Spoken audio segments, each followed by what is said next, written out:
Kita malam hari ini mau belajar, kita sudah banyak belajar kebenaran, cukup banyak. Bahkan di tempat ini, menurut saya, makanannya sangat berkualitas. Khususnya Pak David ketika menyampaikan dari tiap minggu, Kamis dan Minggu, kita dapat makanan yang bergizi. Arti bergizi itu membuat kita menjadi sehat imannya. Ya, semakin memiliki kemampuan untuk hidup dalam kekudusan. Jadi semakin mengenal kebenaran itu semakin memiliki kemampuan untuk hidup dalam kekudusan. Tetapi kita tidak boleh berpikir kalau sudah memahami firman Tuhan, kita merasa aman. Selama kita di dunia ini yang sedang menuju kehancuran, tidak ada tempat yang aman buat kita sebagai orang percaya. Bahkan semakin tahu kebenaran, semakin tahu bahwa dunia bukan rumah kita. Ini seharusnya seperti itu. Semakin sadar bahwa semakin kita kenal kebenaran, semakin kita mengerti bahwa dunia ini bukan rumah kita. Kadang-kadang kita mengerti kebenaran nggak cukup, ditambahi sama Tuhan, peristiwa yang nggak nyaman dalam hidup kita, baru kita bisa sadari. Iya ya, dunia bukan tempat yang aman. Ya,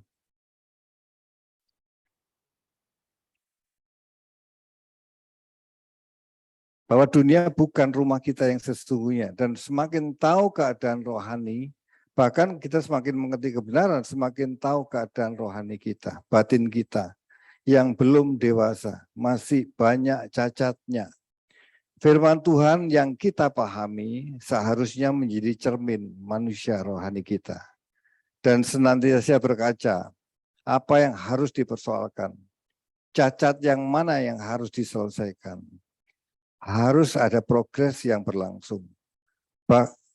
Bukannya tambah stuck gitu ya. Atau bahkan tambah mundur. Oleh karena itu selalu harus memeriksa keadaan rohani kita. Kita sebagai orang percaya dalam perjalanan menuju langit baru, bumi yang baru, dalam perjalanan itu harus semakin jelas dalam hidup kita.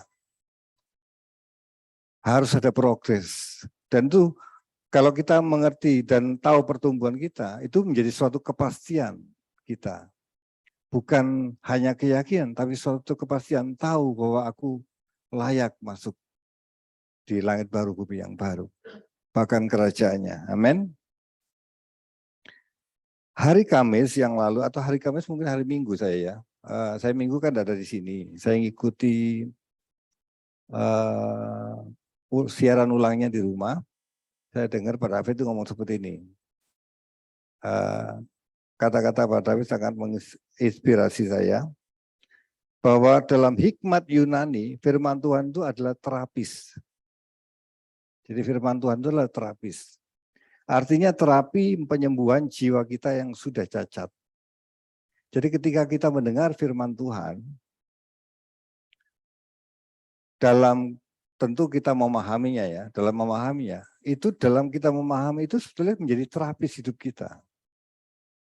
Anda kalau tahu orang stroke, ya, orang stroke itu kalau sampai badannya tidak bisa digerakkan, separuh gitu ya, dia untuk memulihkan keadaannya itu butuh terapi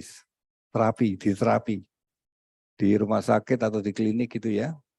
Jadi diterapi sampai dia bisa jalan. Sama dengan keadaan rohani kita. Keadaan rohani kita itu cacat. Tidak bisa berjalan dengan Allah dengan benar. Butuh dipulihkan supaya bisa berjalan dengan menjadi manusia yang layak di hadapan Tuhan, layak berjalan bersama Tuhan. Nah, yang bisa menerapi ini itu firman Tuhan. Makanya orang Kristen itu butuh firman Tuhan. Tidak cukup terima Yesus sudah selesai di KKR, terima Roh Kudus sudah selesai. Berbahasa roh sudah selesai. Tidak. Harus butuh firman setiap hari untuk menerapi hidupnya supaya jiwanya ini disembuhkan. Yang cacat ini menjadi sembuh. Sehingga bisa berjalan dengan Allah yang benar. Amin Bapak Ibu. Kita kalau mendengar firman Tuhan semakin hari semakin bisa menyadari, semakin memahami, semakin bisa menyadari bahwa Allah itu ada di dalam hidup kita. Allah itu sedang membimbing kita. Allah itu mengasihi kita. Allah yang mendidik kita, menuntun kita. Tanpa firman Tuhan yang kita pahami, kita tidak bisa menyadari keberadaan Allah dalam hidup kita. Amin. Pada umumnya, manusia cenderung melihat keadaan jasmaninya, tidak melihat keadaan rohaninya. Manusia lebih cenderung yang kelihatan daripada yang tidak kelihatan. Dari mana kita tahu bahwa kita sering cenderung seperti itu? Apa yang kita bicarakan itu cermin daripada apa yang di pikiran kita. Apa yang di pikiran kita itu cermin daripada batinnya kita. Kalau kita masih mengagung-agungkan apa yang ada di dunia ini, kekayaan, apapun, harta, semuanya, itu arah hati kita masih. Amin. Ya, Pak ya. Padahal keadaan rohani semua manusia sudah pasti cacat atau sakit. Karena manusia pertama yaitu Adam gagal menyelesaikan rohaninya sehingga tidak menjadi contoh bagi keturunan selanjutnya. Baru-baru ini saya ini mengalami stroke. Stroke-nya kurang dari 1 jam. Terus kembali normal. Menurut saya itu mujizat. Kalau mau dijelaskan secara medis ya bisa, tapi menurut saya itu mujizat. Jadi saya lagi nge-gym,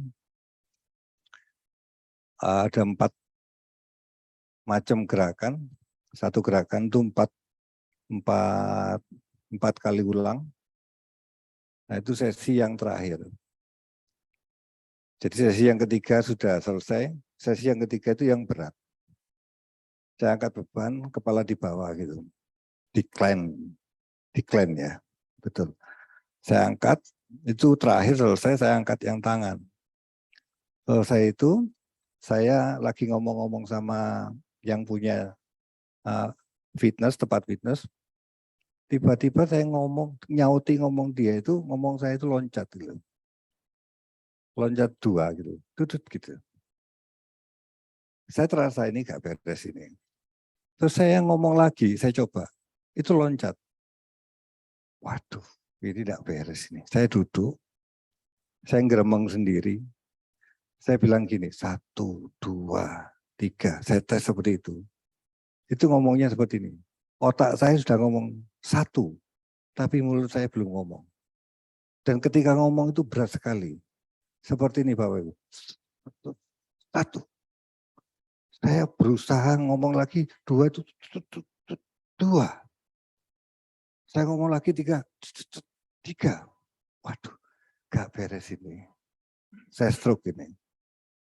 Saya tempat duduk itu di gym itu, di belakang ada tempat duduk, saya mundur. Saya duduk di situ, depan ada kaca. Saya angkat tangan saya gini. Nah, saya angkat tangan gini, ini yang ini ketinggalan. Jadi gini, padahal pikiran saya itu sudah sama. Tapi ketika prakteknya itu gini. Terus saya coba senyum, ini tidak terangkat ini. Ini kan dua-dua terangkat ya, simetris. Tapi ini tidak terangkat. Yang terangkat cuma ini. Jadi ini diem. Anda bisa bayangkan sedih banget, kaget. Dan itu saya banyak orang ngomong, kamu terasanya gimana? Tidak terasa apa-apa. Ya tiba-tiba aja seperti itu. Halus banget. Terus saya coba gerakan tangan, kaki, tangan. Terlambat semua ada. Gerakannya terlambat. Bisa digerakkan, tapi terlambat. Terus saya coba selesaikan semua. Terus saya pulang tuh naik sepeda motor. Saya tunggu sampai 20 menit lebih mungkin ya. Saya tunggu, saya gerakkan, mungkin bisa pulih, bisa enak. Saya merasa lebih enak sedikit gitu ya, tapi gerakannya masih terlambat. Saya ambil anduk saya coba pegang HP, itu enggak bisa. HP itu kalau disentuh kan harus pas ya, sentuhannya. Kalau enggak pas kan enggak bisa gerak, itu enggak bisa. Saya lakukan dengan tangan kiri. Terus saya buka kaos tangan saya ini, yang sini bisa, yang sini bisa betul. Yang sini enggak bisa, karena yang kanan. Sampai saya ke loker, saya masukkan baju saya coba kaos saya buka tangan satu, saya masukkan kaos sama anduk, sama kaos tangan. Itu tas saya buka gini, saya pikir sudah masuk, tapi jatuh di bawah. 2 kali itu. Sampai saya ke bawah, saya nyerok gitu aja. Tangan kirinya yang berperan. Terus saya nekat, saya pulang. Karena kalau saya telepon istri saya, minta tolong, itu pasti kaget kan. Dia panik gitu. Kalau saya diantar itu, kaget nanti panik. Saya coba pulang, naik motor sampai rumah, pelan-pelan, di pinggir, sampai akhirnya rumah. Ketemu dia, saya ngomong dengan beratnya ngomong, saya stroke itu, dia kaget sekali. Tapi saya ngomong, kamu tenang aja. Yang penting aku minta, ngomongin enggak seperti ini ya Pak ya. Saya antar ke UGD gitu aja. Saya sudah berpikir saya ke UGD gitu aja. Istri dengan agak panik sedikit, saya siapkan mandi. Saya bilang minta mandi, saya bilang ojo mandi, gak mandi aja. Saya berpikir kalau nanti saya opnam, saya sudah bersih gitu, enak, gak usah mandi lagi. Saya paksa untuk mandi, dia saking kubunya bikin air itu agak kepanasan, pakai air hangat gitu, tapi kepanasan. Dia bilang jangan ditutup pintunya, oke. Saya mandi. Saya coba paksa pakai tangan kanan. Mandi, walaupun sulit tapi saya paksa. Sabunan, mandi lagi, saya siram lagi. Setelah saya siram, istri saya nengok, ya apa? Itu ngomong tiba-tiba lancar. Saya kaget loh, kok lancar Mam? Saya masuk lagi, saya cari air panas lagi, saya guyur sama shower. Tak panasin, terus kira-kira ada 5 menit, saya selesai, saya harus loncat kalau ke bathtub, ke luar bathtub itu kalau loncat. Loncat pun lancar. Tapi tetap saya bilang, ayo kita ke UGD. Sampai UGD di tensi 160, saya tidak pernah punya riwayat darah tinggi, itu kejadiannya. Terus akhirnya sudah selesai, itu aja ceritanya sampai di situ. Maksud saya cerita ini apa? Setelah saya stroke itu, dokter bilang yang membuat saya stroke itu pemicu utamanya itu diabetes saya, jelek rapotnya, 3 bulan itu. Di 8,3 HbA1c saya. Sejak itu, saya tiap pagi itu harus tes gula darah. Saya dulu memang rajin, belakangan sudah nggak rajin, makanya ngawur. Terus, tiap hari itu saya tes tekanan darah. Untuk lihat cek keadaan saya baik-baik apa tidak. Dan setiap hari saya harus minum obat. Untuk nerapi saya, supaya saya sembuh. Bapak Ibu, kalau saya keadaan baik-baik, saya mungkin tidak cek. Karena saya mulai tahu dan tahu keadaan saya tidak baik, maka saya untuk kebaikan saya harus selalu cek. Supaya saya tahu keadaan saya. Supaya arah saya itu arah kesembuhan, sehat. Sama dengan rohani kita. Kita itu kalau keadaan baik-baik, tidak tahu keadaan rohani kita Kita tidak pernah tahu keadaan rohani kita. Cacatkah rohani kita? Sering kita mengabaikan hal ini. Yang kelihatan aja tentang kesehatan aja kita bisa lalai. Apalagi tentang yang tidak kelihatan batinnya kita. Kita merasa di gereja ini kita dengar makanan yang terbaik. Apa yang disampaikan oleh Pak David itu luar biasa banget. Tapi kalau itu tidak menjadi cermin kehidupan kita, tidak menjadi kaca bagi batinnya kita, cuman hanya menjadi konsumsi pikiran kita, kita dalam perjalanan yang tidak bisa melihat keadaan rohani kita yang sedang cacat. Seharusnya kebenaran yang kita dengar itu menyentuh kita, menegur kita, untuk memberitahu bahwa keadaanmu seperti ini. Amin.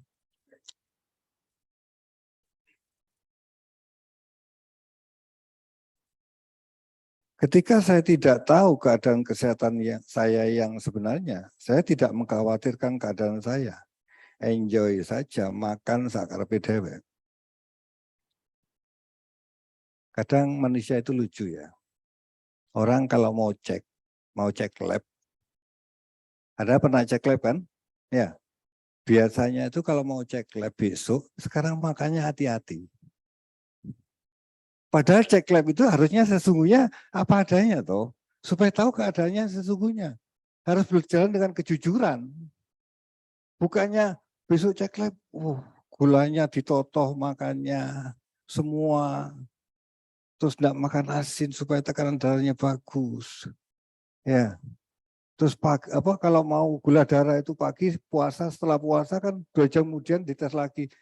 2 jam itu makanya biasanya enggak seperti itu. Nasinya ditoto sedikit aja supaya hasilnya nanti bagus. Loh, seharusnya makan tuh apa adanya. Nanti supaya tahu kalau saya makan segini, saya naiknya segini. Kan gitu toh. Supaya saya ke depan lebih hati-hati lagi. Kita sama Tuhan juga gitu, harus jujur keadaan kita, batinnya kita. Masih suka marah ya ngomong aja, Tuhan aku suka marah, tapi aku mau berubah Tuhan. Amin, Bapak Ibu.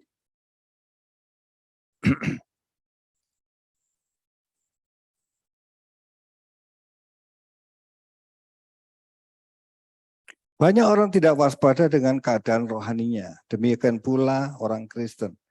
Mengapa demikian? Karena mereka tidak tahu keadaan rohani yang sesungguhnya. Firman Tuhan itu ketika kita dengar, kita pahami, itu membongkar keadaan batinnya kita. Sehingga kita tahu keadaan yang sesungguhnya.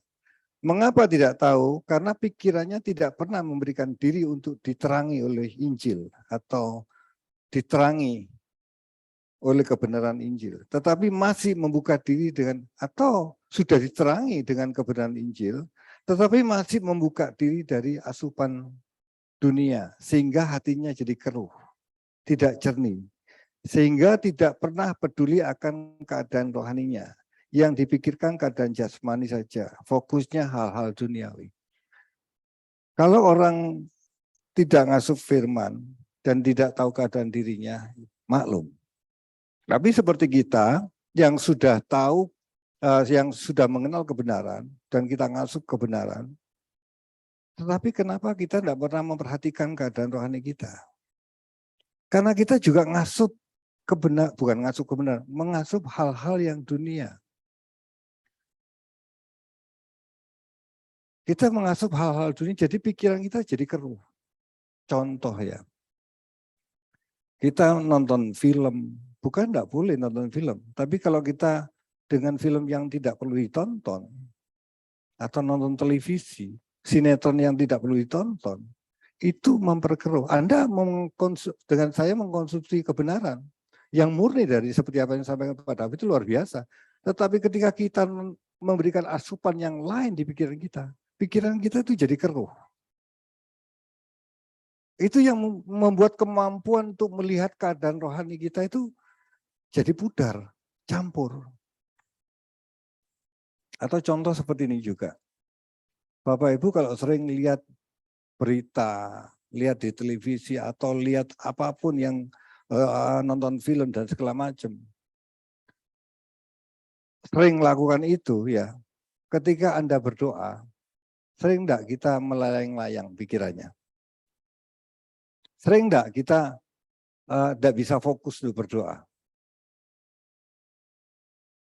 Kenapa kita enggak bisa fokus berdoa? Karena ada asupan yang lain yang masuk di pikiran kita.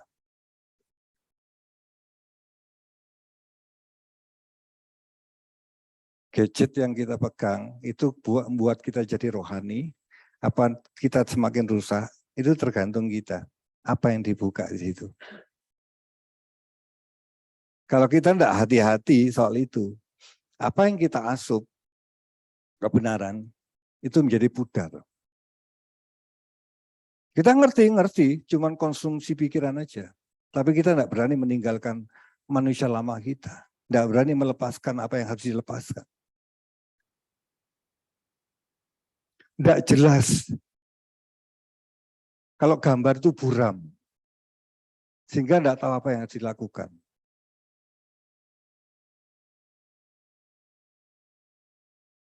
Apakah kita sudah selalu cek keadaan rohani kita? Apakah kita selalu dalam keadaan selalu waspada akan hal ini? Yang menentukan keselamatan dan tentu nasib kita di kekekalan. Yuk selalu periksa diri rohani kita. Kita buka sekarang di 1 Timotius 4 ayat 15 sampai 16. Silakan Pak Andoko. 1 Timotius 4 ayat 15 dan 16. Perhatikanlah semuanya itu, hiduplah di dalamnya supaya kemajuanmu nyata kepada semua orang. Awasilah dirimu sendiri dan awasilah ajaranmu. Bertekunlah dalam semuanya itu, karena dengan berbuat demikian engkau akan menyelamatkan dirimu dan semua orang yang mendengar engkau. Ya. Awasilah dirimu sendiri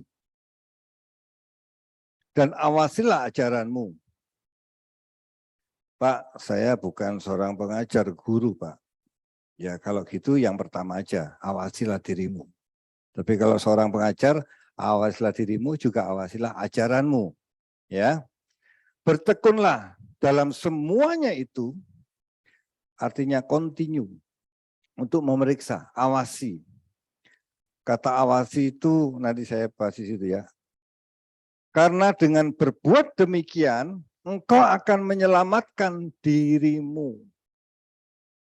Dan semua orang yang mendengar engkau kalau seorang pengajar. Kalau bukan seorang pengajar, awasi dirimu. Karena itu menyelamatkan. Artinya kalau kita tidak mengawasi keadaan kita yang sesungguhnya, apakah kita bertumbuh di dalam Tuhan? Kita itu banyak memikirkan, jujur ya, lebih banyak yang kita lihat itu yang jasmani daripada yang rohani. Pertumbuhan jasmaninya daripada rohaninya. Saya itu sebelum stroke, Pak Andoko itu bilang gini sama saya. Thank you bro. Bilang gini. Bener kan rohani ini sing digedekno. Kok awake sing digedekno?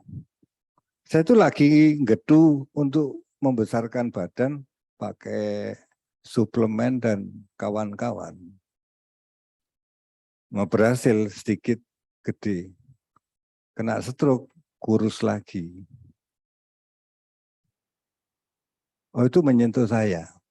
Iya ya. Kok lah saya itu melenceng gitu.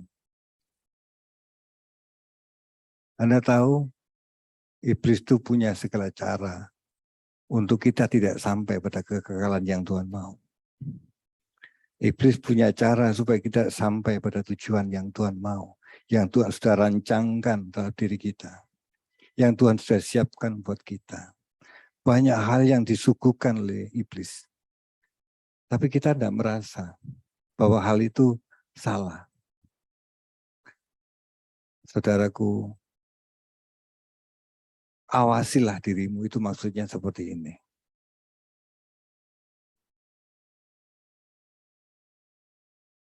Dalam IMB, terjemahan yang lain, waspadailah dirimu sendiri.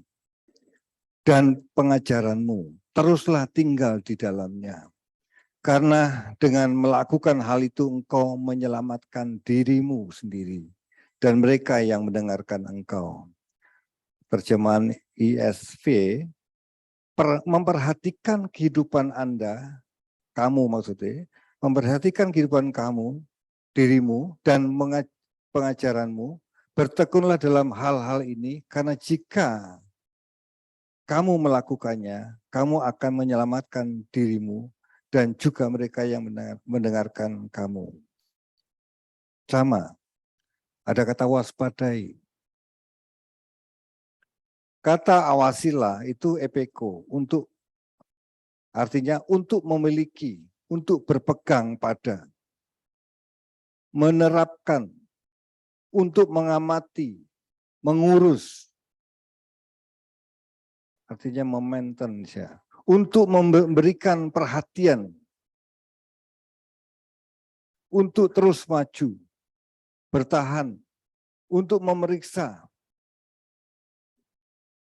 berpegang pada, untuk bertahan, dipertahankan, menahan, tetap tinggal. Itu kata awasi. Bapak Ibu, kita sedang dalam perjalanan.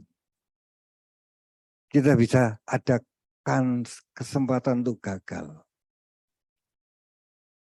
Apalagi kita tidak pernah memeriksa keadaan kita. Seperti yang saya alami dalam kesehatan saya. Saya tidak berpikir tentang kena stroke, enggak. Karena riwayat diri saya tidak pernah tekanan darah tinggi. Tapi kenyataannya saya tidak pernah cek keadaan saya. Dengan jalan seperti itu, saya ke depan jauh lebih hati-hati. Saya cek keadaan saya. Demikian keadaan rohani kita. Kita harus cek. Selalu setiap saat, selalu setiap hari dengarkan firman Tuhan. Karena itu yang menerapi kita. Baca firman Tuhan. Baca buku-buku yang membangun iman. Ya. Sepertinya ini sepele, tidak sepele. Tidak sepele. Kita setiap saat bisa jatuh. Kita bisa, kapanpun bisa keluar dari jalur Tuhan. Ya. Artinya kalau kita melihat bahwa kita harus memeriksa diri, bertahan, berpegang, artinya ada perjuangan yang harus kita lakukan. Dan perjuangan ini tidak bisa asal-asalan. Mengapa kita harus mengawasi diri rohani kita? Karena kita tidak tahu kapan ketika rohani kita menurun, sehingga arah kita meleset dari tujuan Allah. Oleh karena itu kita sangat perlu Roh Kudus dan firman Tuhan untuk menuntun kita. Dan hal ini bisa terjadi tanpa kita menyadarinya. Seperti kata sama dengan kita. Iblis itu memberikan umpan pelan-pelan. Kita nikmati apa yang ada di dunia dengan segala kesenangannya. Kita tidak terasa. Kita ada di gereja ini, kita mendengar firman Tuhan yang berkualitas, tapi kita masih mengiyakan yang ada di dunia, menerima yang ada di dunia. Dan tanpa disadari, itu hangat sampai panas, sampai kita tidak memiliki kemampuan untuk mencari Dia. Bahkan kita bisa menghujat Roh Kudus. Jangan disepelekan hal ini. Ya, sepertinya nonton televisi oke. Kita tiap minggu ke gereja mendengarkan firman Tuhan, bahkan firman Tuhan disampaikan sangat berkualitas, bahkan seminggu 2 kali, bahkan tiap hari mendengarkan renungan dan lain-lain, tetapi tidak meninggalkan hal-hal duniawi yang menghambat laju rohaninya untuk berkembang atau bertumbuh, bahkan mulai menambah kesenangan-kesenangan yang baru, yang tidak menambah kekuatan iman, dalam perjalanan rohani kita menuju langit baru, bumi yang baru. Gairah untuk hidup suci tidak menarik lagi, tetapi merasa kerohaniannya tidak bermasalah. Saya garis bawahi, menambahi hal-hal kesenangan yang baru. Cari Tuhannya tak ditambahi, malah cari kesenangan yang baru. Malah kumpul sama teman-teman yang lama.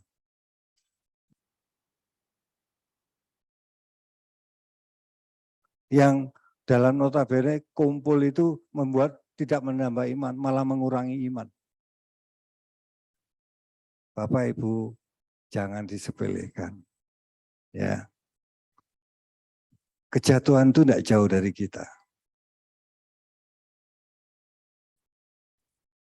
Di HP aja Anda lihat, dan itu setiap hari kita lihat hal-hal, mungkin berita aja, kok berita aja tidak boleh Pak? Bukan tidak boleh, tapi kalau itu mengganggu pikiranmu, sehingga menyita pikiranmu, sehingga apa yang kamu bicarakan bukan firman Tuhan, tapi berita itu, Anda sedang dibelokkan sama Tuhan. Kita sedang dibelokkan oleh iblis. Tanpa disadari. Kayaknya kecil Pak, Anda boleh coba. Anda hanyut dengan hal itu, Anda bisa cek kerohaniannya nanti. Ketika Anda berdoa, kering enggak?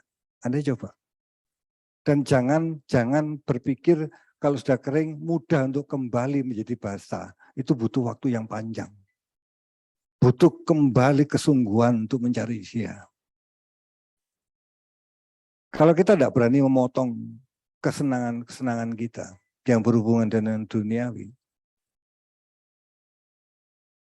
jangan berharap kita mendapat harta yang sesungguhnya. Mahal Bapak Ibu. Ya, Allah kita bukan Allah yang murahan, walaupun Allah itu murah hati. Amin. Hati-hati dengan semuanya itu. Ya. Perhatikan Yohanes 10 ayat 10. 10 ayat 10, Pak. Yohanes 10 ayat 10. Pencuri datang hanya untuk mencuri dan membunuh dan membinasakan. Aku datang supaya mereka mempunyai hidup dan mempunyainya dalam segala kelimpahan. Ya. Pencuri datang hanya untuk mencuri dan membunuh dan membinasakan. Yang kedua, aku datang, kata Yesus. Yesus datang supaya mereka mempunyai hidup dan mempunyai dalam segala kelimpahan. Kata hidup itu soe, hidup berkualitas. Ia datang supaya kita memiliki hidup yang berkualitas. Dan itu tidak otomatis. Dengan kita memahami kebenaran, hidup dalam proses, sampai kita dijadikan berkualitas. Ya. Tapi pencuri datang hanya untuk mencuri dan membunuh. Dua hal ini, pencuri datang untuk membunuh, Yesus datang untuk memberikan hidup. Ya, itu dua ini butuh proses. Iblis untuk menjatuhkan kita butuh proses. Dia mencuri butuh proses. Tuhan Yesus membawa kita pada kekekalan, pada hidup yang berkualitas, itu butuh proses. Artinya ada proses yang harus dijalani. Dan itu tidak bisa langsung. Butuh waktu. Ya. Iblis itu mau membunuh kita. Itu tidak bisa langsung. Enggak. Dia pelan-pelan. Pakai apa? Pakai umpan. Dan kita harus tahu, kita tidak tahu dengan umpan itu bahwa kita sedang dibawa kepada kehancuran. Dunia dengan segala kesuguhan, dengan segala keindahannya, itu menyuguhkan. Itu yang dipakai oleh iblis. Kita sudah dengar kebenaran gini, kadang-kadang kita masih bisa lepas dari apa yang Tuhan mau. Jangan berpikir bahwa kalau kita sudah mendengar kebenaran, wah kita baik-baik. Enggak. Kalau kita tidak memperhatikan, kita akan lepas. Hanyut dengan kesenangan kita. Hanyut dengan apa yang indah di dalam dunia ini. Sekali lagi, iblis mencuri itu pelan-pelan. Seperti kata itu, pelan-pelan. Sampai tidak terasa dia tidak memiliki kemampuan untuk kembali kepada Allahnya. Rohaninya mati. Pak, mana iya Pak? Orang setingkat sudah katakan seperti Stefanus ya, itu murid Yesus yang ring kedua mungkin atau ring ketiga. Setingkat itu ada yang murtad loh. Siapa Pak? Nikolaus. Itu adalah ketujuh orang yang dipilih ketika di Kisah Rasul. Menjadi tua-tua. Menjadi diaken atau menjadi diaken. Yang melayani pelayanan meja. Itu nikah, dan dipilihnya itu mereka orang-orang yang kuat di dalam iman. Dikatakan seperti itu. Orang-orang yang beriman. Tapi di ujungnya dia murtad. Jangan berpikir bahwa kita pun tidak bisa murtad.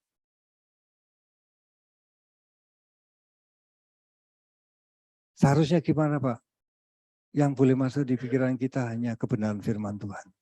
Tidak ada yang lain. Seperti Pak David katakan, belajar, belajar, belajar. Ya tentu harus disertai praktek. Amin, melakukannya. Tentu yang dimaksud pencurinya adalah iblis. Iblis tidak pernah berhenti untuk menggagalkan orang percaya untuk sampai kepada tujuan Allah. Dia akan membuat segala cara untuk manusia tidak sampai kepada rencananya yang mulia. Awasilah, waspadalah. Artinya jangan berpikir keadaan kita sebagai orang percaya selalu aman. Justru karena kita bagian dari orang percaya yang selalu menjadi bidikan iblis. Kalau Bapak Ibu sungguh-sungguh itu justru semakin jadi bidikan iblis. Yang tidak sungguh-sungguh malah nambahi hal-hal yang baru, kesenangan yang baru, itu malah jadi temannya iblis. Bisa-bisa keadaannya baik-baik. Saya minggu-minggu ini banyak hal yang saya lewati cukup berat. Saya setelah stroke, mobil saya itu tiba-tiba timing belnya putus. Jadi setelah stroke kira-kira selang 2 minggu ya, 2 minggu. Timing bel mobil saya itu putus. Anda tahu bukan fan bel ya, timing belnya putus. Kalau timing bel putus itu habis itu atasnya. Noken as dan kawan-kawan klepnya itu udah patah, bengkong semua. Saya tanyakan, bisa Pak kalau enggak ganti silinder kop? Kemungkinan kecil. Ternyata ketika dibongkar betul. Harga silinder kopnya kalau ori itu minta 20 juta. HS.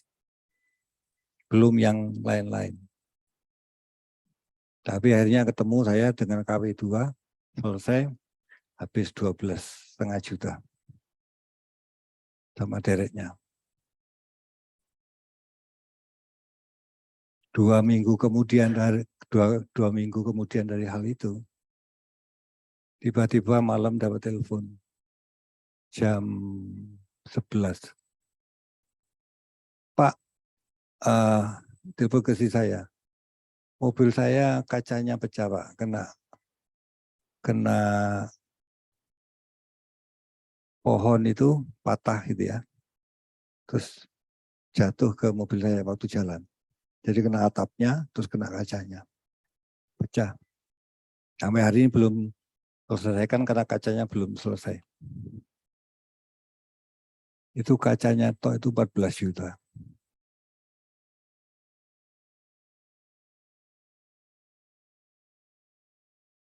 Tapi saya melewati itu, saya melihat gini, Tuhan, ada yang salah di hidupku. Apa yang terjadi ini?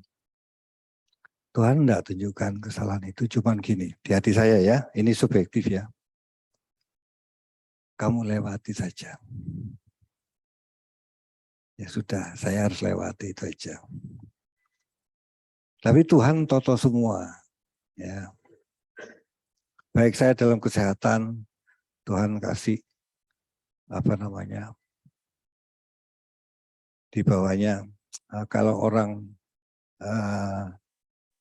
sirkus itu, kalau main loncat-loncat di atas, itu ada jaringnya. Gitu. Jadi jatuh ditampani. Ya. Kesehatan saya baru tahu kalau asuransi itu butuh banget gitu. Jadi cover. Mobil itu saya asuransikan habis di bulan Februari tahun ini. Saya asuransikan kembali, tidak mau asuransinya. Karena tahun 2013. 2000 bulan 7, saya ditawari sama asuransi. Saya tawarkan mobil itu, mau. Tidak tahu, tidak tangin mau. Terus kejadian itu. Jadi Tuhan kasih jaring. Ya asuransi yang menyelesaikan. Tapi jalannya cukup mengagetkan.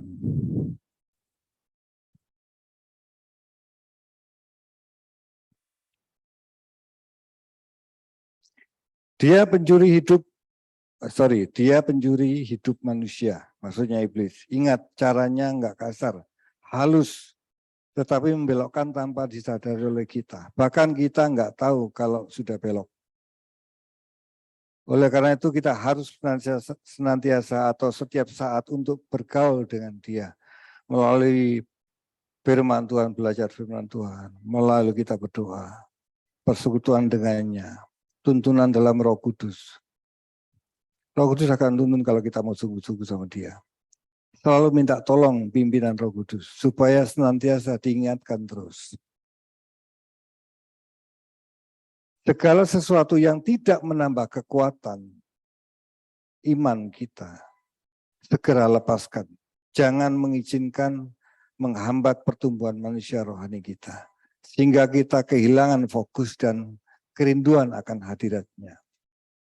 Satu kesenangan, perhatikan, satu kesenangan kita sisakan, itu yang membuat kebocoran rohani kita. Karena itu yang menjadi tumpuan iblis menggerogoti kita. Jadi satu kesenangan kita biarkan, itu menjadi tumpuan, toponnya iblis. Untuk dia menggerogoti iman kita, tanpa kita sadari. Kalau kita mau sungguh-sungguh sama Tuhan, Tuhan pasti tegur kita. Tuhan tuntun kita. Ya.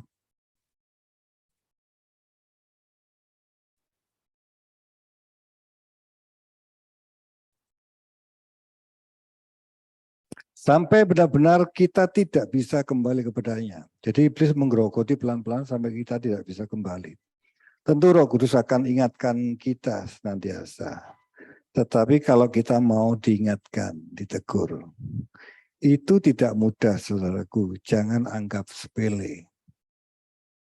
Nanti Roh Kudus akan tegur kita, Pak. Problemnya gini, ketika Roh Kudus menegur kita sering melupakannya, menyepelekannya. Bahkan, enggak apa-apa. Manusia itu lebih cenderung hal yang nyaman daripada yang tidak nyaman. Memilih hal yang nyaman daripada yang menderita. Amin. Pilihan-pilihan kita itu menentukan arah hidup kita, gairah kita. Jangan terbawa oleh dunia. Kita pasti bisa mengerti bagaimana dunia mencoba menarik kita dari kehidupan keberkenanan di hadapan Allah dengan berbagai pengaruh. Lagu-lagu, gadget, tontonan film, suasana pergaulan yang begitu fasik. Mungkin teman-teman yang biasa, tapi sesungguhnya tidak menambah iman kita. Bapak Ibu, bukan kita tidak boleh bergaul dengan orang dunia, enggak. Tapi kalau kita sudah menjalin pertemanan, kemana-mana bareng, Anda untuk mau keluar dari situ sungkan pasti. Itu ikatan, tanpa disadari.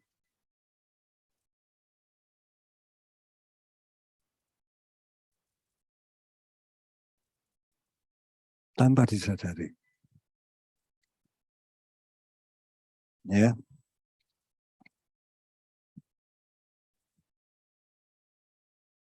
Ibrani 12 ayat 5.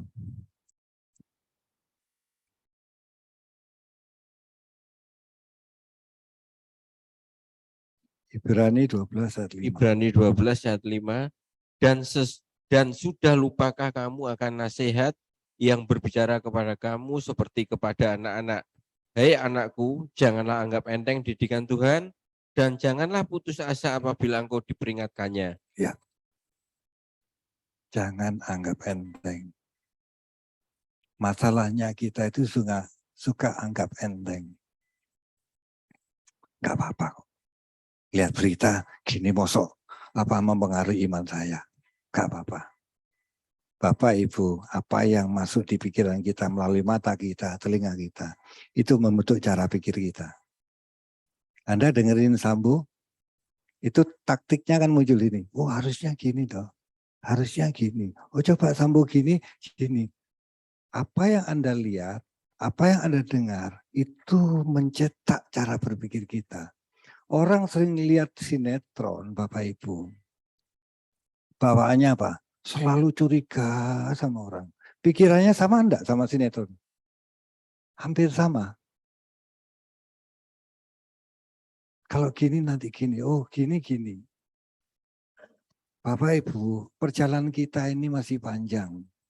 Sampai kita menghadap Dia. Sebelum kita menghadap Dia, Tuhan bentuk cara berpikir kita. Supaya kita memiliki cara berpikir yang sama dengan Dia. Lah kalau kita menonton hal yang lain, keruh enggak? Keruh. Sekali lagi, kita dengerin firman yang berkualitas. Tapi kalau kita masih memberikan mata kita, telinga kita pada hal yang lain, apa yang kita dengar yang berkualitas itu jadi tidak berfungsi. Jadi kabur.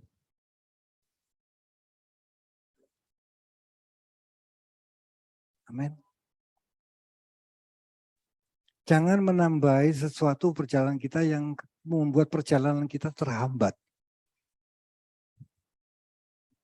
Kita untuk meyakini bahwa LB3 itu tempat kita, itu aja masih sulit kok.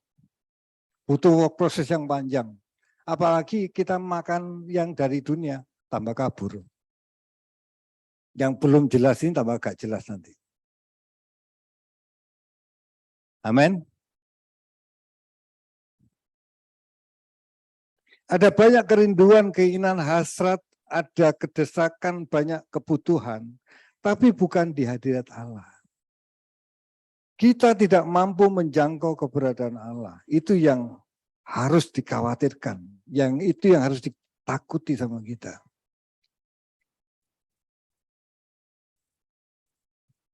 Kita lebih takut kalau hal-hal kecelakaan dalam hidup kita, atau ada rampok, ada segala macam, ya memang perlu ya. Tapi ada yang harus jauh lebih dikhawatirkan. Apa? Keadaan batinnya kita. Kalau kita tidak pernah memeriksa keadaan batin kita tidak tahu keadaan kita. Kita merasa aman-aman aja. Tapi kalau kita tahu keadaan kita, bahwa saya belum beres di depan Tuhan, maka saya akan membutuhkan Dia terus. Untuk tuntun kita, untuk bimbing kita. Sampai kita bisa melihat perubahan dalam hidup kita. Sehingga kita ketika perubahan itu terjadi dalam hidup kita bisa menoleh ke belakang, iya, Tuhan sedang kerjakan dalam hidup kita. Dan kita mulai punya keberanian, kepastian bahwa kita layak di langit baru, bumi yang baru. Bukan keyakinan, tapi kepastian. Dengan jalan perubahan hidup kita. Tidak sedikit dari antara kita yang dapat dengan mudah kembali kepada putaran siklus hidup kita miliki dari hari ke hari. Dengan tergulung dalam lipatan, lekukan, gaya hidup yang sudah sulit diubah. Kalau kita tidak sungguh-sungguh berjuang untuk keluar dari lipatan itu, dari siklus hidup itu. Notabene siklus itu yang membuatnya iblis, yang tanpa terasa tadi. Kita tidak akan bisa keluar, kita harus berusaha, berjuang untuk keluar. Sekali lagi, iblis itu halus. Dia bikin siklus di kita.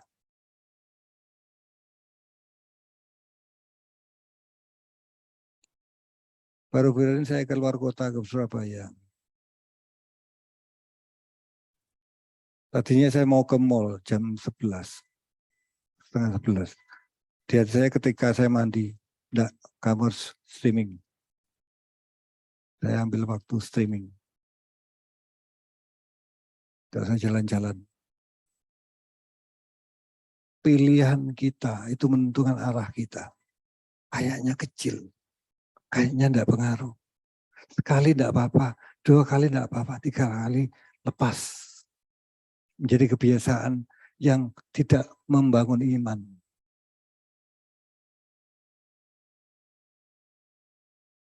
Pilihan kita melihat gadget ini, apa yang kita lihat di gadget itu? Membangun iman enggak? Pak, enggak boleh melihat berita. Ya mungkin boleh. Tapi kalau itu tiap hari membangun pikiran gitu, Anda akan terbentuk dengan berita itu.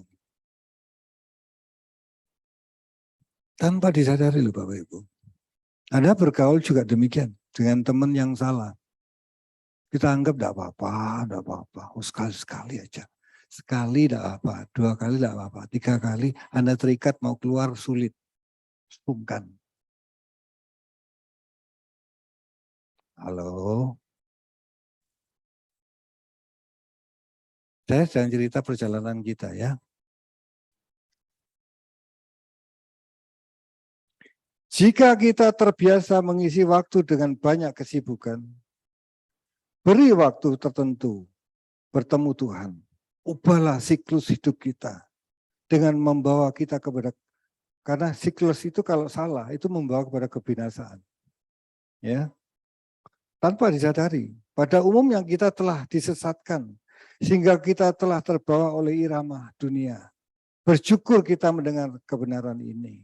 Kita ditarik untuk keluar dari irama yang salah.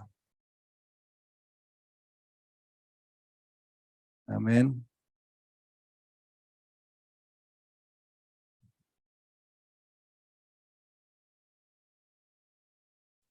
Yang terakhir, sudah layakkah kita menerima berkat hidup kekal, yaitu langit baru, bumi yang baru, atau kerajaannya yang begitu mulia?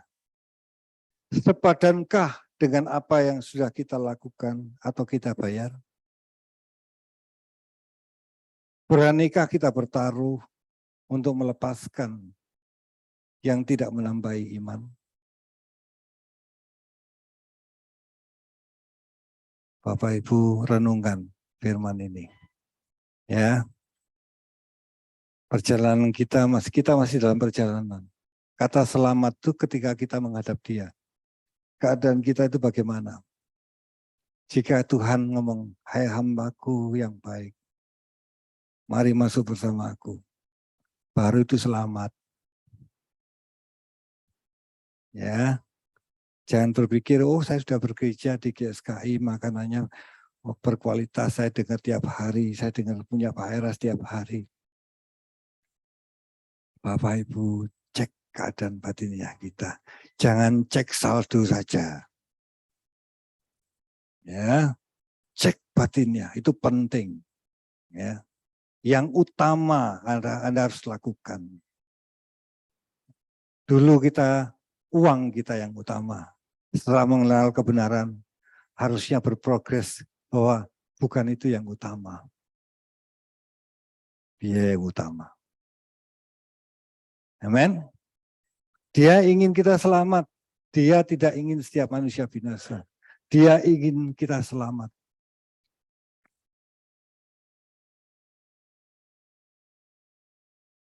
Oke Bapak Ibu, ya. Dengerin firman Tuhan tiap hari. Apa yang kita pilih itu menentukan arah kita. Kita mau baca firman, kita baca buku rohani, kita mau berdoa, kita mau ikuti ibadah. Bapak Ibu, ini lagi satu aja. Apa sih bedanya kita ibadah streaming dengan ibadah yang di sini? Tidak ada bedanya.